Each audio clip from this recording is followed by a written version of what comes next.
The dust from the stagecoach still hung in the air when Catherine Bradley stepped down onto the wooden platform, clutching a worn leather satchel to her chest, as though it contained all the treasures in the world.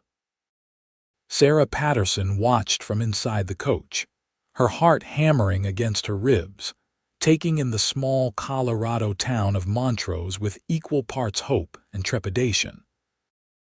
The year was 1882, and she had traveled over 1,000 miles to meet a man she knew only through carefully worded letters that had crossed between Missouri and this remote corner of the western frontier.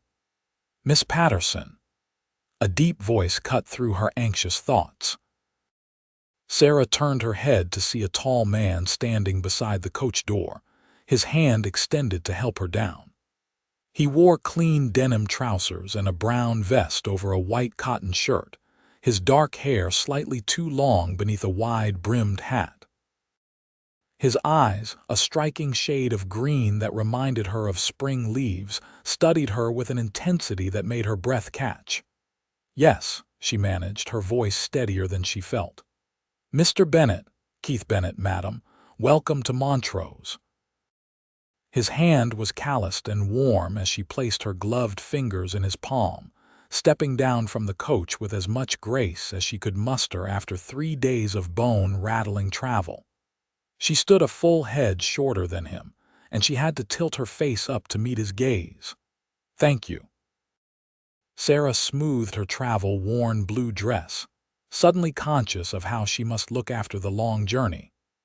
Her auburn hair, which she had pinned up so carefully that morning in Denver, had come loose in several places, and she could feel dust coating her skin. Keith cleared his throat, seeming almost as nervous as she felt. "I hope your journey was not too difficult." "It was manageable," Sarah replied, though in truth it had been exhausting and uncomfortable, but she had not come this far to complain. The decision to answer Keith Bennett's advertisement for a mail-order bride had been born of necessity and courage in equal measure. Her father had died 6 months ago, leaving debts that swallowed their small farm. Her mother had passed years before, and Sarah had no siblings, no family to turn to. Teaching piano to the children of wealthy families in St. Louis had kept her fed but barely, and when Mrs. Henderson had shown her the advertisement in the newspaper, something in the carefully written words had spoken to her. Looking for a wife of good character and gentle disposition. Must appreciate the simple life of a working ranch, companionship and partnership valued above all else. Keith reached for the trunk the driver was lowering from the top of the coach. "Is this all?" he asked, not unkindly. Sarah nodded, feeling a flush of embarrassment at how little she owned. "Yes, most of it is books and sheet music, I am afraid. I mentioned in my letters that I play piano." Something softened in Keith's expression. "You did. I remember every word you wrote." The admission hung between them, intimate and vulnerable. Sarah felt warmth spread through her chest despite the cool Colorado wind that swept down from the mountains visible in the distance. "I have a wagon waiting," Keith said, lifting her trunk as though it weighed nothing. "The ranch is about an hour's ride from town. I thought perhaps you would like to freshen up at the boarding house first, have a meal. We can be married tomorrow at the church if that suits you." Sarah appreciated his consideration more than she could express. Some men might have insisted on an immediate wedding, eager to claim their mail-order bride. "That would be very kind, thank you." The boarding house was clean and modest, run by a cheerful woman named Dorothy Miller, who fussed over Sarah like a mother hen. After Keith departed with a promise to return in the morning, Dorothy helped Sarah draw a hot bath and provided her with a simple but delicious meal of stew and fresh bread. "Keith Bennett is a good man," Dorothy said as Sarah ate at the small table in her room. "Lost his parents to fever 4 years back, been running that ranch on his own ever since. Works harder than any 3 men I know. He does not come to town often, but when he does, He is always respectful and fair in his dealings. How large is his ranch? Sarah asked, curious about the life that awaited her. Oh, not the biggest spread in these parts, but respectable. He runs cattle mostly, has about 200 head last I heard. The ranch house is nice, from what I understand. His mother had it built proper when they first came out here from Kansas, back in '65. Sarah nodded, processing this information. 200 cattle meant Keith was doing well enough, not wealthy but certainly not destitute. It was more than she had hoped for, really. That night, lying in the unfamiliar bed, Sarah opened her satchel and pulled out the bundle of sheet music she had carried across half the country. Beethoven, Mozart, Chopin, pieces she had played since childhood, compositions that had been her solace and joy through difficult times. She ran her fingers over the worn pages, wondering if she would ever play them again. There would be no piano on a ranch, of course. She had known that, had accepted it as the price of survival. Still, the thought of never again feeling ivory keys beneath her fingers, never again coaxing music from an instrument, made her throat tight with suppressed grief. The wedding took place the next morning at the small white church on the edge of town. Dorothy stood as Sarah's witness, and Keith brought his ranch hand, a grizzled older man named Tom Cooper, to stand for him. The ceremony was brief, conducted by a circuit preacher who happened to be passing through Montrose. Sarah wore her best dress, a green silk that had belonged to her mother, and Keith had clearly made an effort as well, his hair freshly trimmed and his clothing clean. When Keith slipped the simple gold band onto her finger and the preacher pronounced them man and wife, Sarah felt the weight of irrevocable change settle over her. For better or worse, her life was now intertwined with this stranger's, this quiet rancher with kind eyes and gentle hands. Keith kissed her cheek, a chaste brush of lips that nonetheless sent a shiver through her. "Mrs. Bennett," he said softly, and she heard wonder in his voice that matched her own tumultuous emotions. The ride to the ranch gave Sarah her first real look at the Colorado landscape. Mountains rose in the distance, their peaks still white with snow despite the late spring warmth. The valley spread out in shades of green and gold, dotted with cattle and crossed by clear streams. Wildflowers bloomed in profusion along the roadside, and the air smelled clean and sharp, so different from the coal smoke and crowded streets of St. Louis. "It is beautiful," Sarah said, meaning it. Keith glanced at her, seeming pleased. "It can be harsh in winter and the work is never ending, but yes, I have grown to love it. My mother used to say that God painted Colorado with a generous hand." "She sounds like she was a lovely person." She was. Keith's voice carried old grief, well worn but not forgotten. "She would have liked you, I think. She played piano as well, a little. Nothing fancy, but she loved music." Sarah's heart skipped. "Did she have a piano out here?" "She did, actually. My father had it shipped from Kansas as a surprise for their 10th anniversary. She treasured that instrument." Keith paused, his jaw tightening. "It is still at the ranch. I could not bring myself to sell it after she passed, even though it just sits there gathering dust." Hope fluttered in Sarah's chest, fragile as a bird's wing. "I would love to see it if you would not mind." "Of course." The ranch house came into view as they crested a small rise, and Sarah caught her breath. It was larger than she had expected, a proper 2-story structure built of sturdy wood with a wide porch wrapping around the front. Barns and outbuildings clustered nearby, all well maintained. Cattle grazed in the distant pastures, and she could see several horses in a corral near the largest barn. Keith helped her down from the wagon, his hand steady on her waist. "Welcome home, Sarah." Home. The word felt foreign and familiar all at once. Sarah followed Keith up the porch steps, her heart racing as he opened the front door and ushered her inside. The interior was neat, but clearly the domain of a man living alone. The furniture was solid and functional, the floors clean but unadorned. A stone fireplace dominated one wall of the main room, and afternoon sunlight streamed through lace curtains that had probably been hung by Keith's mother years ago. And there, against the far wall, sat an upright piano. Sarah moved toward it as though pulled by invisible strings. The wood was dusty but still gleamed with the honey-colored warmth of good craftsmanship. She reached out, her fingers trembling, and touched the keys. They were out of tune, but they were real, solid, waiting. "May I?" she asked, turning to Keith. "Please."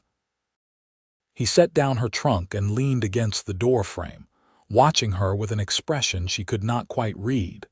Sarah sat on the bench, positioned her hands, and began to play. The notes that emerged were discordant from years of neglect, but the muscle memory was there, the familiar patterns her fingers knew by heart. She played a simple melody, one of the first pieces she had ever learned, and despite the out-of-tune strings, the room filled with music.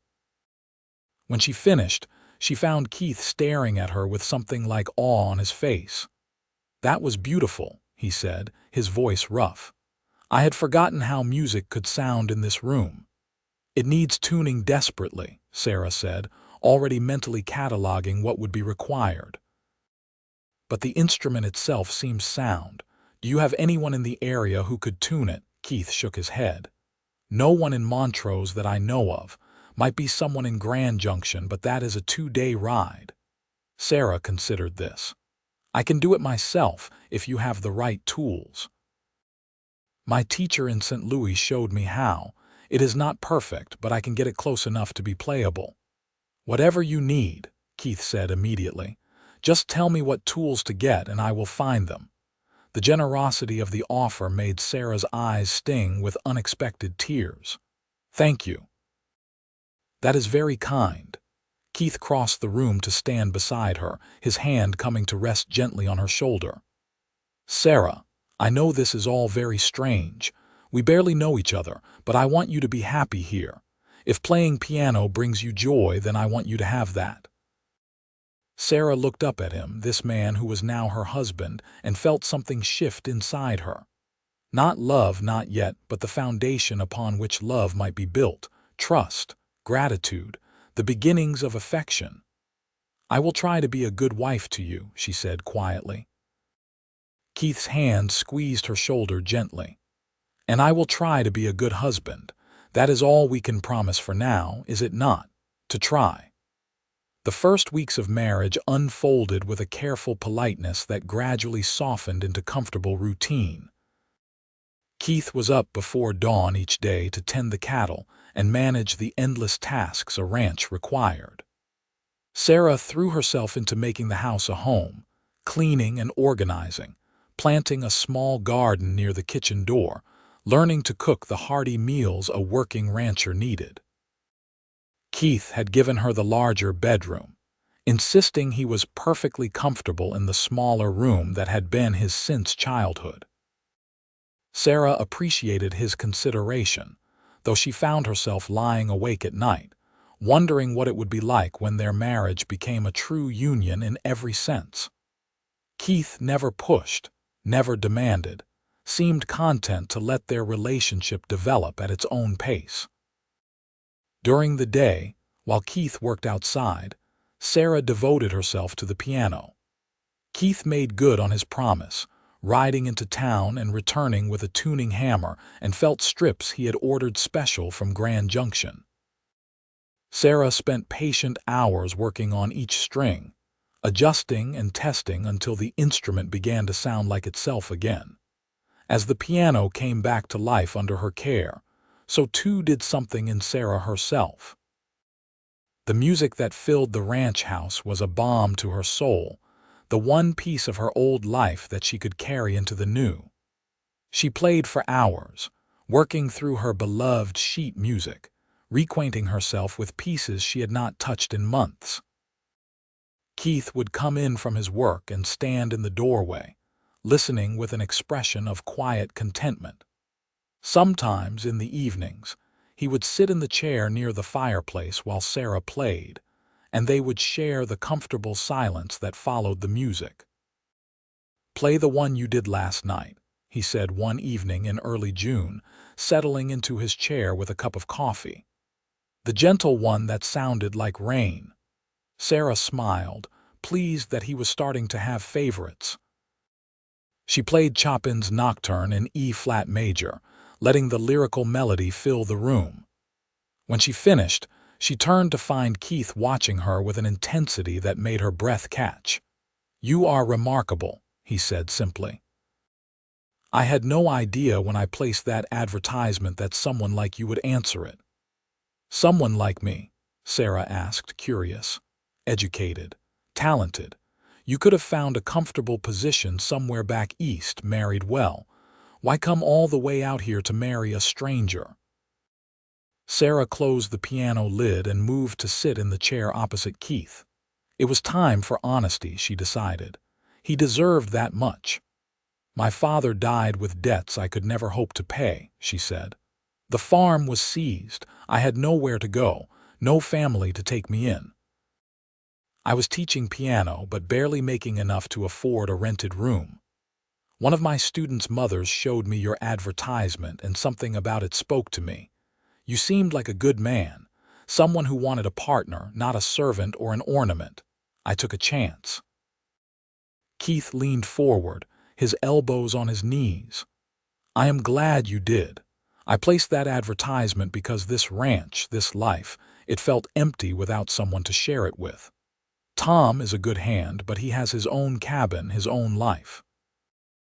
Coming back to this house every night, eating alone, sleeping alone. It wore on me. I wanted a wife, yes, but more than that, I wanted a companion, someone to talk to build a life with. I think," Sarah said carefully, "that we might be well suited, you and I. I think so too." Keith stood and crossed to her chair, kneeling beside it so they were eye to eye. "Sarah, I do not want to rush you, but I want you to know that what I feel for you, it is growing into something real, something that goes beyond our arrangement." Sarah's heart hammered in her chest. She reached out, touching his face, feeling the slight stubble on his jaw. "I feel it too," she whispered. Keith turned his head, pressing a kiss to her palm. "May I kiss you, properly, I mean?" "Yes," Sarah breathed. His lips met hers gently at first, a question and an answer all at once. Sarah leaned into the kiss, her hand sliding to the back of his neck. Keith's arms came around her, pulling her closer, and the kiss deepened, becoming something hungrier, more urgent. When they finally broke apart, both breathing hard, Keith rested his forehead against hers. "Stay with me tonight," he said. "In my room, in our room, be my wife in truth." "Yes," Sarah said again, and meant it with her whole heart. That night marked the true beginning of their marriage. Keith was gentle and patient, attentive to her needs and responses. Sarah, who had come to this marriage out of necessity, found herself giving freely, joyfully, discovering a passion she had not known she possessed. In the weeks that followed, their relationship blossomed. The careful politeness gave way to easy affection, then to something deeper. Keith would steal kisses in the kitchen while Sarah was cooking, would pull her into his arms in the barn when she brought him lunch. Sarah found herself watching for his return each evening, eager to share her day with him, to hear about his. The piano became a cornerstone of their life together. Keith loved to listen while Sarah played, and she found herself choosing pieces she thought he would enjoy, delighting in his reactions. Sometimes he would come up behind her while she played and kiss her neck, making her fingers stumble on the keys and both of them laugh. One evening in late July, as the summer heat finally broke and a cool breeze swept down from the mountains, Keith came home with his arms full of packages. "What is all this?"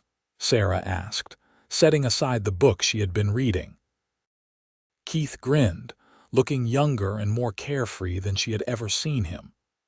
I went into town today to sell some cattle, got a good price, and I saw these in the general store and thought of you." He set the packages on the table and Sarah unwrapped them with growing wonder. Sheet music, at least a dozen new pieces, some by composers she loved and some she had never tried. There was also a beautiful shawl in deep blue, soft as a cloud, and a new leather-bound journal. "Keith, this is too much," she protested, even as her fingers caressed the sheet music with reverence. "It is not nearly enough," he said, pulling her into his arms. "Sarah, you gave up everything to come here, your home, your city, your whole life. The least I can do is make sure you have music." Sarah felt tears prick her eyes. "I gave up one life, but I gained another. A better one, I think." "Better?" Keith cupped her face in his hands, searching her eyes. "Truly, truly." Sarah stood on her toes to kiss him. "I love you, Keith Bennett. I did not expect to, did not even dare to hope for it, but I do." Keith's face transformed, joy lighting his features like sunrise. "I love you too." "God, Sarah, I have been wanting to say those words for weeks." They made love that night with a new intensity, a new freedom. The words they had finally spoken aloud, changing something fundamental between them. Afterwards, lying in Keith's arms, Sarah felt a contentment so complete it almost frightened her. She had not known life could feel like this, secure and joyful and full of possibility. As summer faded into autumn, Sarah settled fully into her role as Keith's wife and partner. She learned the rhythms of ranch life, the cycle of seasons that governed everything. When Keith needed help, she was there, whether it was riding out to check fence lines or helping with the fall roundup. She proved to be a natural horsewoman, and Keith taught her to rope and ride with confidence. The townspeople of Montrose, initially curious about Keith's mail-order bride, soon accepted Sarah as one of their own. Dorothy Miller became a good friend, as did several other women in town.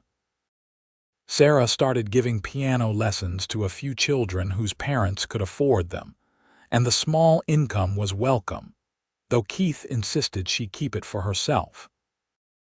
One October afternoon, Sarah was in town for her weekly lessons when she overheard a conversation in the general store that made her pause. "Shame about the school," Mrs. Henderson was saying to the shopkeeper. "Miss Roberts is getting married and moving to Denver. We will have no teacher for the children now." Sarah's mind started working immediately. She finished her shopping and went straight to Dorothy's boarding house, where several of the town's leading women were having tea. "Excuse me," Sarah said, approaching the group. "I could not help but overhear about the school needing a teacher. I wonder if you might consider me for the position." The women looked at each other, then back at Sarah. Mrs. Henderson, who Sarah now knew was married to the banker and held considerable influence in town, tilted her head thoughtfully. "You certainly have the education for it," she said. "But what about the ranch? Would Keith approve?" Sarah straightened her shoulders. "Keith respects my capabilities and my judgment. The school term is what, 6 months? I could manage both if someone were willing to help with lessons on the days I teach." Dorothy leaned forward. "I could help with that. I have been wanting something useful to do anyway." Over the next week, Sarah presented her case to the school board, demonstrating her education and her teaching experience from St. Louis. Keith supported her fully, proud of her initiative and confidence. By the end of October, Sarah had been hired as Montrose's new schoolteacher, set to begin when the winter term started in January. Keith celebrated by doing something Sarah never expected. One cold November morning, he rode into town and returned with a man Sarah did not recognize, someone who carried himself with the careful precision of a craftsman. "Sarah," Keith called from the porch. "Come out here, please." She emerged from the house, wiping flour from her hands, and found Keith grinning like a child with a secret. "This is Mr. Jameson," Keith said. He is a piano tuner from Denver. I sent for him special. Mr. Jameson tipped his hat to Sarah. Madam, your husband wrote to me about your piano. I am here to give it a proper tuning and maintenance, make it sound like new. Sarah's hand flew to her mouth. Keith, the expense. Worth every penny to see you happy, Keith said firmly. Besides, you will be bringing in a teacher's salary soon. We are doing well, Sarah. Let me do this for you. Mr. Jameson spent the entire day working on the piano, explaining to Sarah as he went about the intricacies of properly voicing the hammers and regulating the action. By the time he finished, the instrument sang with a clarity and richness Sarah had not heard since leaving St. Louis. That evening, after Mr. Jameson had been fed and put up at the boarding house for the night, Sarah played for Keith until her fingers ached. The music soared through their home, and Keith held her afterwards. Both of them moved beyond words by the beauty of sound and the depth of feeling between them. Winter came hard and fast to Colorado that year.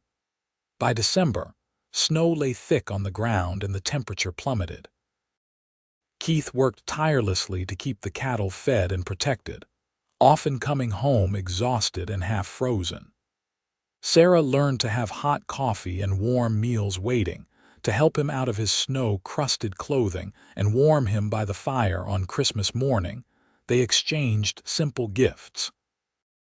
Sarah had knitted Keith a new scarf and gloves in secret, working on them while he was out during the day.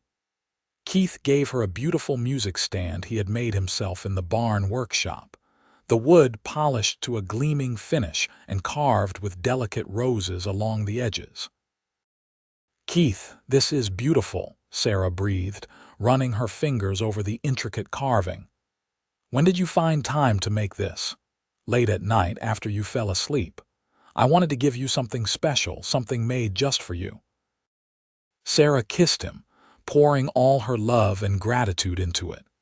They spent the day in bed, making love and talking and simply being together, the ranch quiet under its blanket of snow. When January came, Sarah began her dual role as rancher's wife and schoolteacher. It was exhausting, riding into town 3 days a week to teach while still managing the household and helping Keith when he needed her.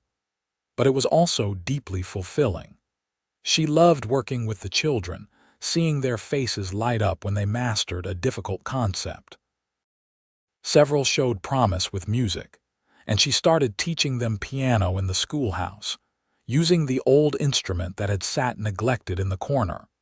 Keith was endlessly supportive, never complaining when dinner was late or the house not as tidy as usual. He helped where he could, taking on more of the cooking on the days Sarah taught, making sure she had everything she needed. One evening in March, as they sat by the fire after supper, Keith reached for Sarah's hand. I have been thinking, he said carefully. This house is big. Too big for just the two of us. And I see how you are with those children at school, how you light up. I was wondering if you had thought about having children of our own. Sarah's heart skipped. They had never discussed it directly, though she had wondered. I have thought about it, she admitted. I would love to have children with you, Keith. I just was not sure if you wanted them. I do, Keith said firmly. I want a family with you. Sons and daughters we can raise together, teach together. I want this house full of life and noise and love. Sarah leaned against him, imagining it. Children running through the rooms, learning to ride horses, sitting at the piano while she taught them to play. Then let us make it happen, she said softly. They tried in earnest after that, making love with new purpose and hope. Spring came to Colorado in a rush of green and blooming wildflowers. Sarah continued teaching through the end of the school term in May, and when summer arrived, she devoted herself to the ranch and the garden and preparing for the possibility of a child. It was late June when Sarah realized her monthly courses had not come. She waited another week to be sure, her heart full of nervous excitement, before telling Keith. She chose a quiet evening after a long day of work when they were both tired but content. As Keith sat at the table, going over the ranch accounts, Sarah came up behind him and wrapped her arms around his shoulders. "I have something to tell you," she said against his ear. Keith set down his pencil and turned to look at her. "What is it?" "I think I am with child." Sarah watched his face carefully, saw the moment the words registered, the way his eyes went wide and then bright with joy. "Truly." His voice cracked on the word. "Truly. I am almost certain." Keith stood so fast his chair tipped over backward. He caught Sarah up in his arms, lifting her off the ground and spinning her around, both of them laughing with pure happiness. "We are going to have a baby," Keith said wonderingly, setting her down gently as though she were made of glass. "Sarah, we are going to be parents." "We are," Sarah confirmed, tears of joy streaming down her face. Keith dropped to his knees and pressed his face to her still flat belly. "Hello in there, little one. This is your father speaking. I cannot wait to meet you." Sarah ran her fingers through his hair, overcome with love for this man, this life they had built together. The pregnancy progressed smoothly through the summer and into fall. Sarah continued to help on the ranch as much as she could, though Keith became almost comically protective, insisting she avoid anything strenuous. She taught her piano students and prepared for the new school term, though she had told the school board she would need to step down once the baby arrived. Dorothy and the other women in town rallied around Sarah, offering advice and hand-me-down baby clothes and endless stories about their own pregnancies. Sarah felt embraced by community in a way she never had in the city, where neighbors were often strangers. Keith was attentive and devoted, bringing Sarah treats from town, rubbing her swollen feet in the evenings, talking to the baby through her growing belly. They spent long evenings discussing names, imagining who their child would be, making plans for the future. "Boy or girl, I want them to learn music," Sarah said one night in bed, Keith's hand resting on her belly. "Not because they have to, but because it should be an option, a choice." "Agreed," Keith said. "And I want them to know the value of hard work, of building something with their own hands. Whether that is ranching or something else entirely." Sarah turned to face him in the darkness. "You are going to be a wonderful father, and you will be an amazing mother." Keith kissed her gently. "I thank God every day that you answered my advertisement, that you took a chance on a lonely rancher." "Best decision I ever made," Sarah whispered. Winter came again, and with it the final months of Sarah's pregnancy. She grew large and uncomfortable, unable to see her own feet, but Keith made her feel beautiful nonetheless. He would play with the baby through her belly, pressing gently and laughing when the baby kicked back at him. On a snowy February night, with the wind howling outside and the fire burning low, Sarah's labor began. Keith rode through the blizzard to fetch the midwife from town, Mrs. Simmons, an experienced woman who had delivered half the babies in the county. The labor was long and difficult, lasting through the night and into the next day. Keith stayed by Sarah's side the entire time, holding her hand, encouraging her, wiping the sweat from her brow. When she cried that she could not do it, he told her she was the strongest person he knew. When she cursed him for getting her pregnant in the first place, he took it with good humor and told her he loved her anyway. Finally, as the sun was setting on that second day, Sarah gave one last tremendous push and their child entered the world with a lusty cry. "It is a boy, Mrs. Simmons announced, wrapping the squalling infant in a clean blanket. "A big, healthy boy." She placed the baby in Sarah's arms, and Sarah looked down at the red, wrinkled face of her son with overwhelming love. He had a shock of dark hair, and when he opened his eyes, they were the same green as his father's. Keith knelt beside the bed, his hand trembling as he touched the baby's tiny fist. The infant immediately wrapped his fingers around Keith's thumb, gripping with surprising strength. "Hello, son," Keith said, his voice thick with emotion. "Welcome to the world." They named him Thomas Michael Bennett after Keith's father and Sarah's, and he became the center of their universe. Sarah had never known exhaustion like those first few weeks, the constant feeding and changing and soothing. But she had also never known such fierce, protective love. Keith was a devoted father from the start, walking the floor with Thomas when he cried at night, changing diapers without complaint, speaking to his son in a gentle voice that made Sarah fall in love with him all over again. As winter gave way to spring, their little family found its rhythm. Sarah played piano while nursing Thomas, singing to him softly. Keith would come in from his work and immediately reach for his son, talking to him about the ranch, about the cattle, about anything and everything while Thomas stared up at his father with solemn eyes. "He is going to be smart," Keith said one evening, holding Thomas up so they were eye to eye. "Look at how he watches everything, taking it all in." Sarah smiled from where she sat at the piano. "He gets that from you. He gets his musical ear from you," Keith countered. "Watch." He carried Thomas over to the piano. "Play something, love." Sarah played a simple melody, and Thomas turned his head immediately toward the sound, his eyes brightening. "See," Keith said triumphantly. "A music lover just like his mother." By the time Thomas was 6 months old, Sarah felt ready to return to teaching part-time. Dorothy offered to watch the baby on the days Sarah went to town, and Keith arranged his schedule so he could be home more often. It was not always easy, juggling motherhood and teaching and being a wife and partner, but Sarah found herself thriving on the challenge. Thomas grew into a curious, energetic toddler who seemed to be into everything at once. He took his first steps at 10 months, lurching from Keith's arms to Sarah's while they both cheered him on. His first word was "Dada," much to Keith's delight and Sarah's mock indignation. "Just wait," she told Keith. "When he wants comfort in the middle of the night, it will be Mama then."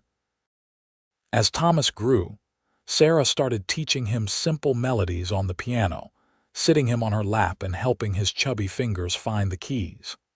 He loved the sound, would pound on the keys with abandon, and Sarah encouraged his enthusiasm even when it made Keith wince at the cacophony. "He is exploring," Sarah said, kissing the top of Thomas's dark head. "Let him find his own way to the music." Life settled into a pattern that was busy but deeply satisfying. The ranch continued to prosper under Keith's careful management. Sarah's reputation as a teacher grew, and families from neighboring ranches started bringing their children to her for lessons. The piano that Keith had bought her, that had come with her in the form of sheet music and hope, became a gathering place, a source of community and connection. On their 5th wedding anniversary, Keith surprised Sarah by taking her into town for dinner at the hotel restaurant, leaving Thomas with Dorothy for the evening. It was the first time they had been truly alone since becoming parents, and they savored every moment. 5 years, Keith mused, holding Sarah's hand across the table. "Seems impossible that it has only been 5 years. Feels like you have been part of my life forever." "I know what you mean," Sarah said. "I can barely remember what life was like before this." Keith raised his glass. "To 5 years, and to 50 more, God willing." Sarah clinked her glass against his. "To us, to our family, to taking chances on strangers who turn out to be everything we needed." That night, after they returned home and checked on their sleeping son, they made love with the passion and tenderness of longtime partners who still desired each other fiercely. Afterwards, lying in Keith's arms, Sarah felt a completeness she had never imagined possible. "Are you happy?" Keith asked, as he often did. "Beyond measure," Sarah replied, as she always did. "Are you?" "More than I ever dreamed," Keith said, pulling her closer. "You and Thomas, this life we have built, it is more than I ever hoped for when I placed that advertisement." Sarah thought back to that terrified young woman stepping off the stagecoach in Montrose, clutching her satchel of sheet music like a lifeline. She had been so uncertain, so afraid, gambling everything on the words of a stranger. And that gamble had paid off in ways she could never have predicted. As the years passed, their family grew. When Thomas was 3, Sarah gave birth to a daughter, Elizabeth, who had her mother's auburn hair and a disposition as sunny as a summer day. 2 years later came another son, James, who proved to be as quiet and thoughtful as Thomas was energetic and outgoing. The ranch house that had once been so empty now rang with children's laughter and music and life. Keith built onto the house, adding more bedrooms and expanding the kitchen. Sarah taught all 3 children to play piano, and few things gave her more joy than sitting with them at the keyboard, helping them discover the magic of music. Thomas showed a natural aptitude, and by age 10 was playing complex pieces with real feeling. Elizabeth preferred singing to playing but had a voice like an angel. James struggled with the piano but excelled at the violin when Keith bought him one from Denver, and the sound of strings joined the piano in their home. Keith proved to be as devoted a father to all 3 children as he had been to Thomas from the start. He taught them to ride and rope, to respect the land and the animals, to value hard work and integrity. On Sundays, the Bennett family would ride into town for church, and people would smile to see them, this close-knit unit that had started with a mail-order bride and a lonely rancher. Sarah continued teaching at the schoolhouse until Elizabeth was born, then focused her energy on private lessons at the ranch. Students would come from miles around to study with her, and the income helped fund the children's education and Keith's plans to expand the ranch. As Thomas approached his 18th birthday, he started talking about college, about studying music seriously in Denver or even back east. Sarah encouraged him, even as her heart ached at the thought of him leaving. Keith struggled more with the idea but ultimately agreed that Thomas should pursue his dreams. "You gave up your music to come here," he said to Sarah one night after Thomas had gone to bed. "I do not want our son to have to choose between his passion and his family the way you had to." "I did not give it up," Sarah said gently. "I brought it with me. You brought it back to life when you had that piano tuned, when you supported my teaching. Our children have music because we both value it. Let Thomas go and learn and grow. He will come back to us." Keith pulled her close. "When did you get so wise?" "I had a good teacher," Sarah said, tilting her face up for a kiss. Thomas did go to Denver to study at the conservatory, and while Sarah missed him terribly, she took pride in his accomplishments. He wrote home weekly, sharing his progress and his excitement. Elizabeth, now 15, helped fill the gap her brother left, becoming Sarah's right hand with the younger students. James, at 13, was already talking about working the ranch full-time with his father, content to make his home in the valley where he had been born. One autumn evening, as Sarah was finishing up a lesson with a young student from town, she heard the sound of a wagon approaching. She sent the girl off with her mother and went to the window, curious who might be visiting so late in the day. Her heart leaped when she saw Thomas climbing down from the wagon, but it was the young woman who descended after him that made Sarah's breath catch. She was lovely, with honey-colored hair and a warm smile, and the way Thomas looked at her spoke volumes. Sarah hurried to the door, Keith appearing from the barn at the same time. Thomas grinned at them both, clearly bursting with news. "Mother, father, this is Rachel," he said, his hand finding the young woman's. "Rachel Morrison. We have been courting since last spring. I wanted you to meet her." Rachel curtsied politely. "Mr. and Mrs. Bennett, Thomas has told me so much about you. I am so pleased to finally make your acquaintance." "Any friend of Thomas's is welcome here," Keith said warmly, shaking Rachel's hand. "Please come in. You must be tired from the journey." Over dinner, they learned that Rachel was also a music student at the conservatory, a pianist of considerable skill. She and Thomas had met in theory class and bonded over their shared love of Chopin. She came from a good family in Denver, her father a doctor, but she spoke with genuine enthusiasm about ranch life and the mountains. Sarah watched her son with this young woman and saw the same glow she remembered feeling in the early days with Keith. After dinner, Thomas asked Rachel to play something on the piano, and she performed Chopin's Nocturne in E-flat major, the same piece Sarah had played for Keith all those years ago. When Rachel finished, Sarah found she had tears in her eyes. "That was beautiful," she said softly. "Absolutely beautiful." Thomas looked at his mother, then at his father, then took a deep breath. "There is something I need to tell you. Rachel and we want to get married. I know I am young and we have not known each other long, but I love her, the way you love each other. I see how you look at each other, even after all these years. That is what I want, what we want." Keith and Sarah exchanged a long look, an entire conversation passing between them in silence. Finally, Keith nodded. "Then you have our blessing," he said. "Both of you, life is short and uncertain. When you find the person who makes your heart whole, you hold on to them." The wedding took place the following spring in the same white church where Sarah and Keith had married 20 years earlier. The whole town turned out for the celebration, and the reception was held at the ranch, with music and dancing and enough food to feed an army. Sarah watched Thomas and Rachel exchange their vows and remembered her own wedding day.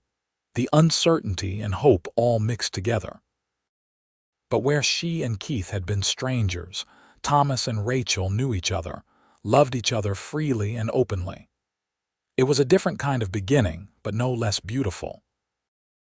That night, after the guests had gone and the newlyweds had departed for Denver, Sarah and Keith sat on the porch, looking out at the stars. "We have done well, I think," Keith said, his arm around Sarah's shoulders. "Raised good children, built a good life." "We have," Sarah agreed. "Though I could not have done it without you. Without the chance you took on a mail-order bride with nothing but sheet music and hope." Keith laughed. "Best gamble I ever took. You know, I almost did not place that advertisement. Tom talked me into it, said I was getting too solitary, too set in my ways. I am glad I listened to him." "I am glad you did too." Sarah rested her head on Keith's shoulder. "Every day I am grateful for the life we have built, for you, for our children, for the music and the love and all of it." They sat in comfortable silence, the way only people who have shared decades can, as the Colorado night deepened around them. The years continued to unfold with their mixture of joy and sorrow, triumph and challenge. Elizabeth married a rancher from the next valley over and gave Sarah and Keith their first grandchildren, twin girls who were the image of their mother. James took over more of the ranch operations as Keith slowed down, proving to be as capable and hardworking as his father. Thomas and Rachel settled in Denver, where both taught music at the conservatory, but they visited regularly, especially after their own children were born. The ranch house was frequently full of grandchildren, and Sarah delighted in teaching them all piano, watching a new generation discover the magic of music. Keith's hair turned silver, and his joints stiffened with age, but he remained active on the ranch, unable to fully give up the work that had defined so much of his life. Sarah's fingers grew less nimble than they once were, but she still played every day, the piano as much a part of her as breathing. On their 30th anniversary, Keith took Sarah back to town for another dinner at the hotel. a tradition they had maintained over the years.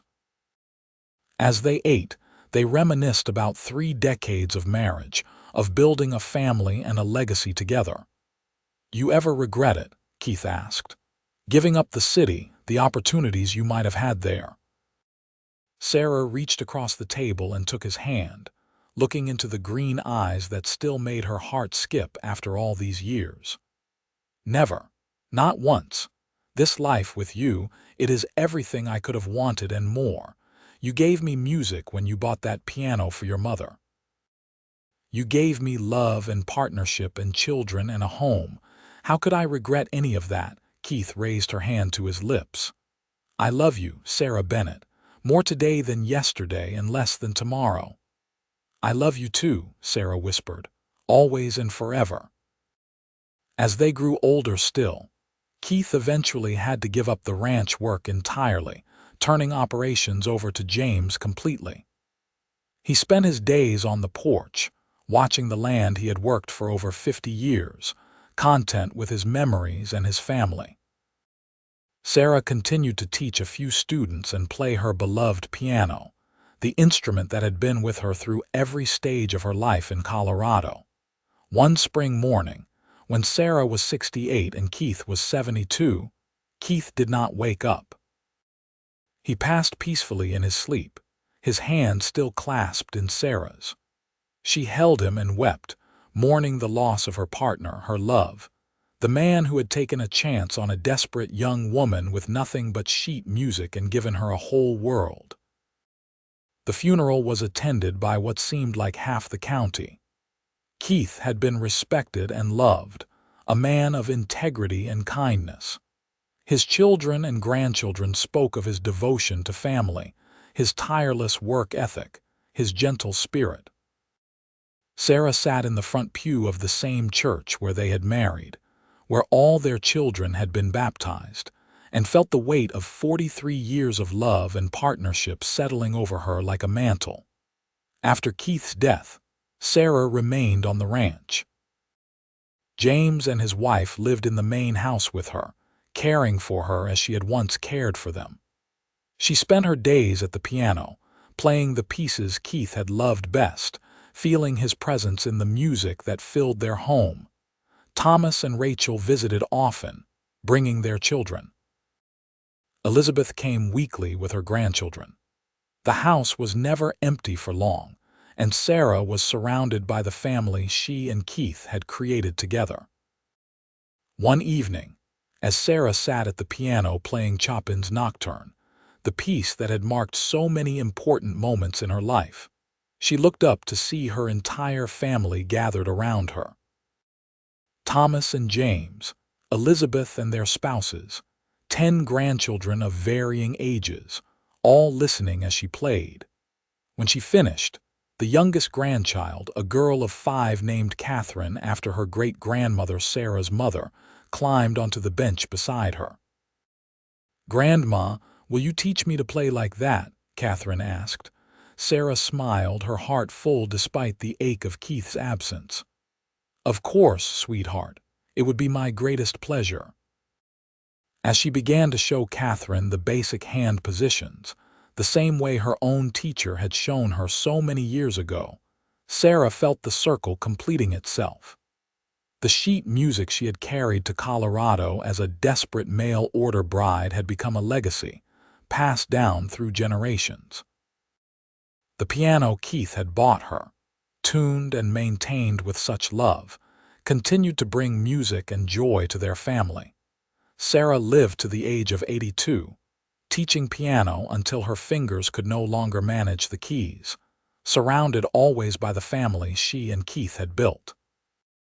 She passed away on a summer evening, with all her children and many of her grandchildren around her, the piano in the corner silent but testament to a life lived fully and with great love. After her death, Thomas inherited the piano and moved it to the conservatory in Denver, where it became known as the Bennett piano, used by generations of students learning their craft. A small plaque on the music stand, the one Keith had carved with roses, read, This piano belonged to Sarah Patterson Bennett, who came to Colorado with nothing but sheet music and hope, and built a legacy of love and music that endures still. The ranch stayed in the family, passed down through James and his children and their children after them. The main house, expanded over the years but still recognizably the home Keith and Sarah had shared, remained a gathering place for the Bennett clan, still echoing with the laughter and love of family. And sometimes, on quiet evenings, those who lived there swore they could hear the faint sound of piano music drifting through the rooms, a nocturne in E-flat major played with infinite tenderness, and they would smile, remembering the mail-order bride who had brought music to the Colorado mountains, and the rancher who had loved her enough to give her a piano, and everything else his heart could hold.